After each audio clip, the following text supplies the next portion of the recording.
What's going on, guys? So I'm gonna go ahead and start off by saying I got something at the end of the video. If you are one of my subs and you would like to know somewhat why I haven't been uploading this week, and I'm going to be a little vague in it, I'm going to be honest, but I would like to talk about Deadpool. Now, there's going to be spoilers.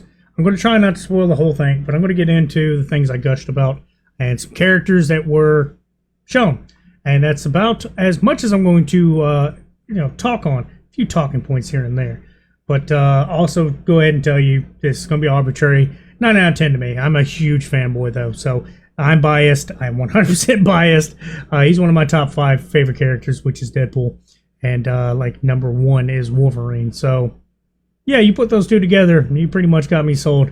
I was pretty much busting nuts left and right. It was fantastic. But yes, let's get into the only thing that I thought was weird, which was the story. The plot that was kind of driving the whole thing was just a little weird. I thought it was, I felt like it was a little forced, just a little bit. It still worked. They kind of tiptoe around it and make it work, and it's fantastic with what they did. The cameos were fantastic.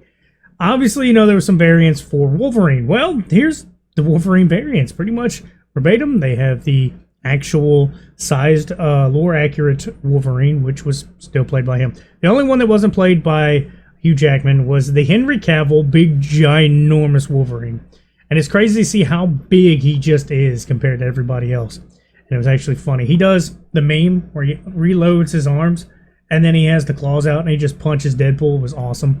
They have the Hulk pop up with Wolverine in his classic brown and tan suit, which was really cool to see. And they do the actual cover where he has his blades out, and you can see the reflection of the Hulk, which was awesome. All the variants were cool. You see Apocalypse, the one with the missing arm, and you see one hung up, and then he gets to the one he's looking for.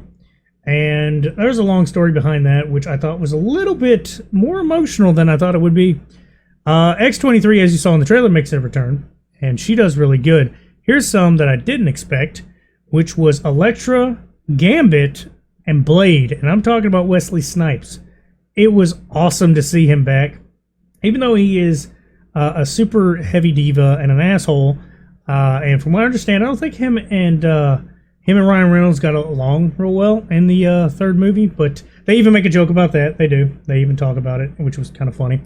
And he's like, yeah, I don't like you. He said, yeah, you never did. It's a little joke.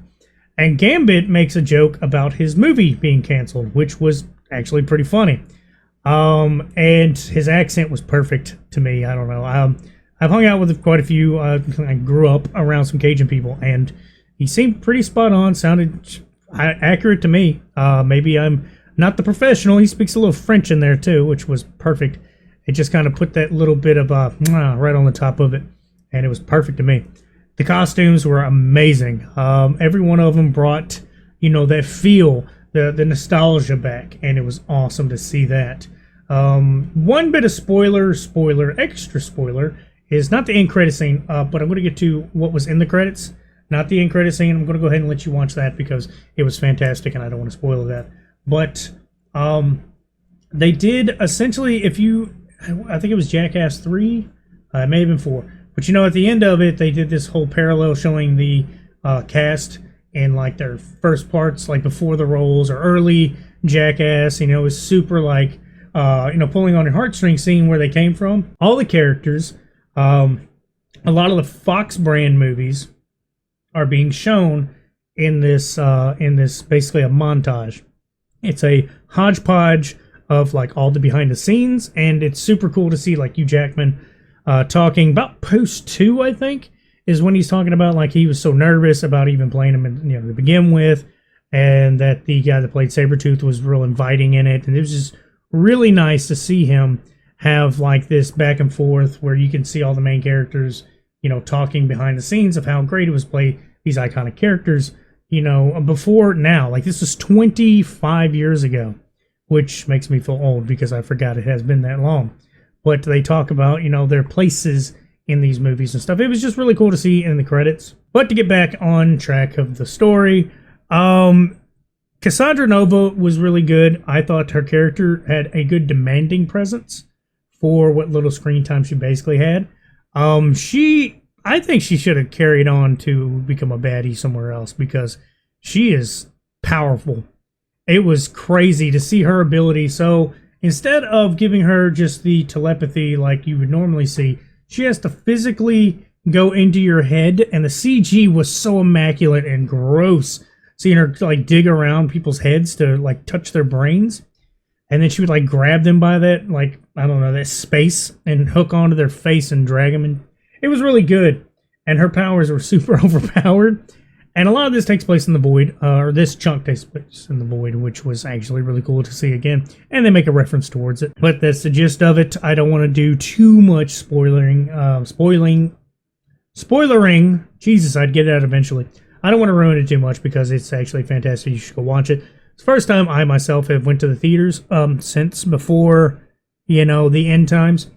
And the last time I tried to go to the theater, I was going to watch Doctor Strange, Multiverse of Madness. My truck broke down in the parking lot. So I had to cancel it right then and there, get a refund, and go work my truck, which was a terrible day.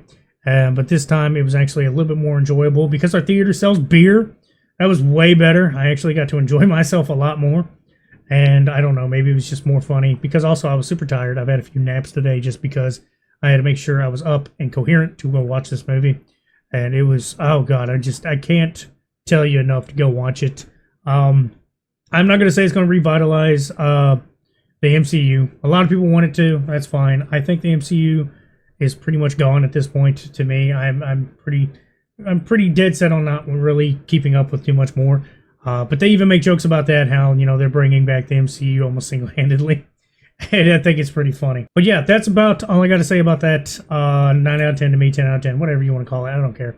It's arbitrary to me because I'm biased as hell. But if you made it to the end, I appreciate it. I'm going to touch base on it and try to, I'll try to give you what I can, what I'm comfortable with speaking about, because it's been a little hectic. Everything that's been going on has been, it's not unheard of stuff. It's not super circumstantial. I haven't been diagnosed with any cancer or anything like that. I've been having a bit of a bit of mental fatigue, not from YouTube. It's from stuff outside of it, not from content creating, not from streaming. I actually enjoy those.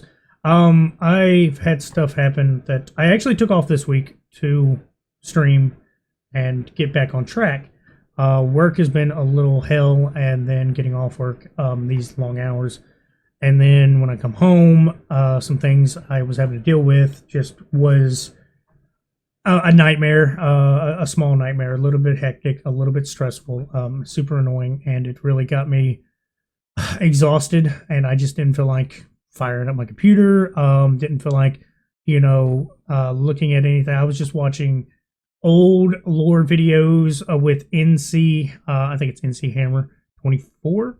He's a good content creator. I watch a lot for, Naruto stuff.